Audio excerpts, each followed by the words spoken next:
Sevdiğim sedime iller hevesi. Eğer kim söylesem dilimi kessem, o özün kimden mirası.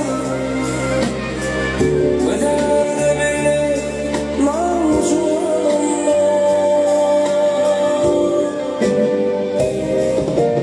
Bacım çıkmayan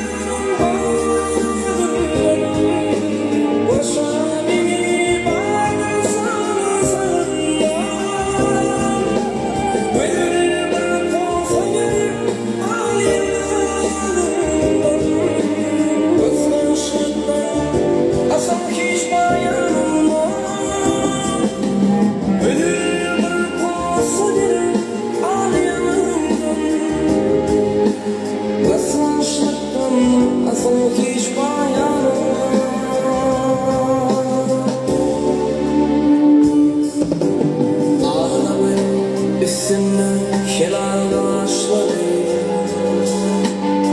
müsbetlerde ürser yarın saçları. Ölümün doğduğu ikinci dişleri benim sana kimin güllere.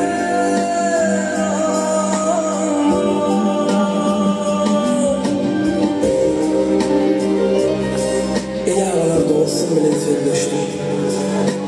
Allah halim yara diysem kem olma.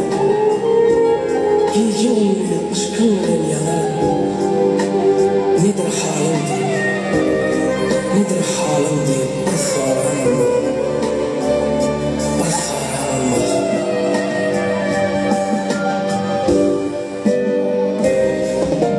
Bacım çıkmayan bağrım.